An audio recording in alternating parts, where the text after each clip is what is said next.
Bueno, vamos a repasar hoy lo que habíamos visto hasta ahora acerca de la estructura atómica.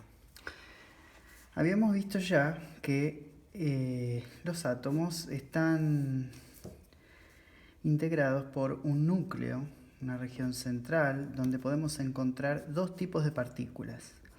Unas que llamamos los protones, que son partículas que tienen carga positiva, y otras que llamábamos neutrones, partículas que no tenían una carga neta, que le decíamos que tenían carga cero. A su vez, por fuera de ese núcleo, moviéndose a grandes velocidades, había diferentes capas en las cuales podíamos encontrar otras partículas muy pequeñas de carga negativa que llamábamos los electrones. Entonces, habíamos visto que en el núcleo de un átomo muy simple, como por ejemplo el hidrógeno, encontrábamos una partícula con carga positiva, el protón, y girando entonces alrededor, moviéndose, no necesariamente en un círculo, sino que en toda una nube con una forma más o menos esférica, encontrábamos el electrón, ¿sí? En el caso del hidrógeno había un protón y un electrón. Un átomo un poco más complejo que el hidrógeno, el helio, el siguiente en orden de complejidad, vamos a ver que en su núcleo tenemos dos protones, pero también tenemos dos neutrones. Tenemos neutrones, protones.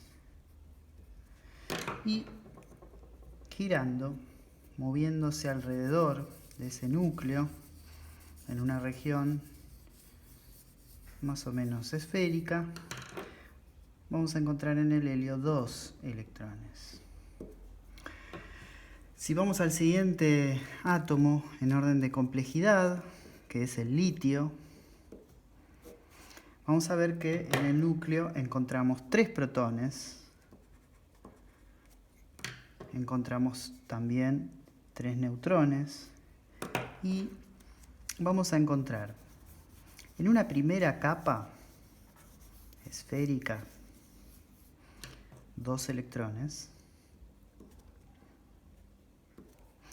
y en una segunda capa más externa a esa, también con una forma más o menos esférica, vamos a encontrar a un tercer electrón.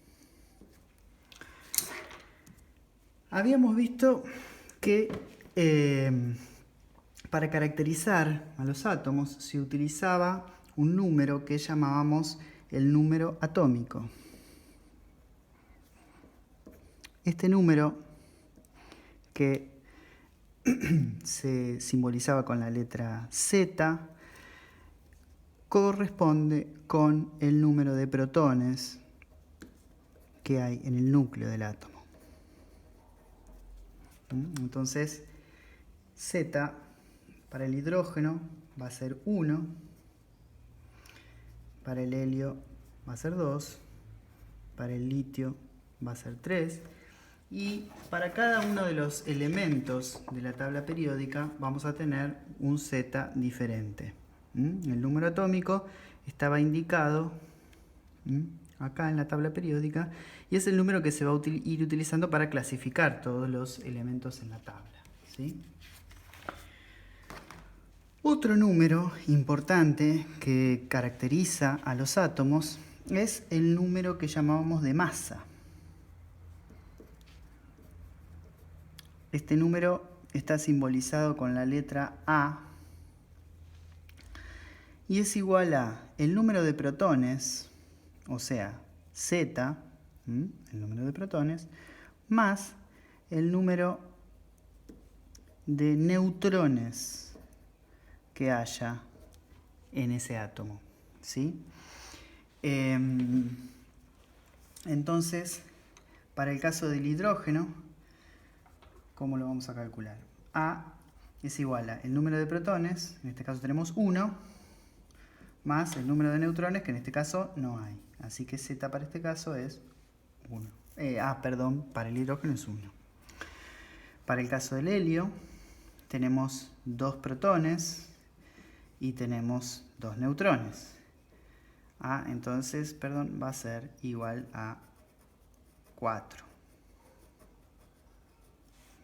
Y para el caso del litio, A va a ser igual a 3 protones más 3 neutrones, 6. ¿Sí?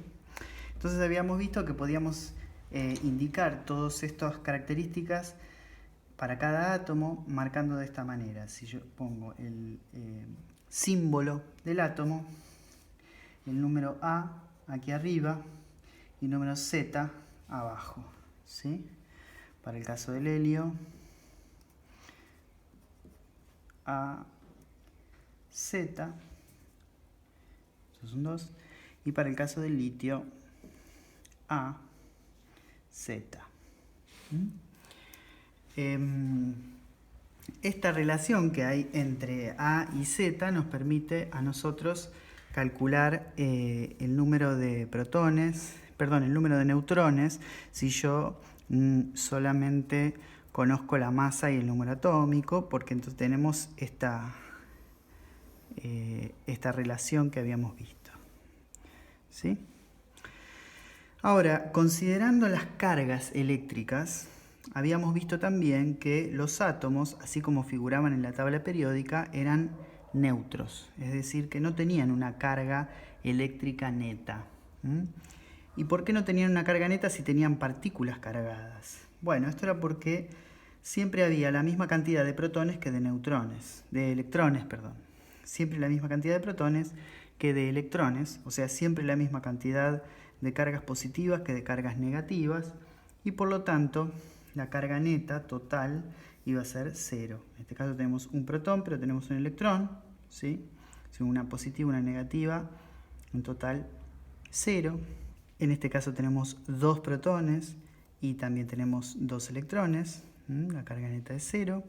Y en este caso tenemos 3 protones y tenemos 3 electrones, o sea, 3 cargas positivas, pero también 3 cargas negativas.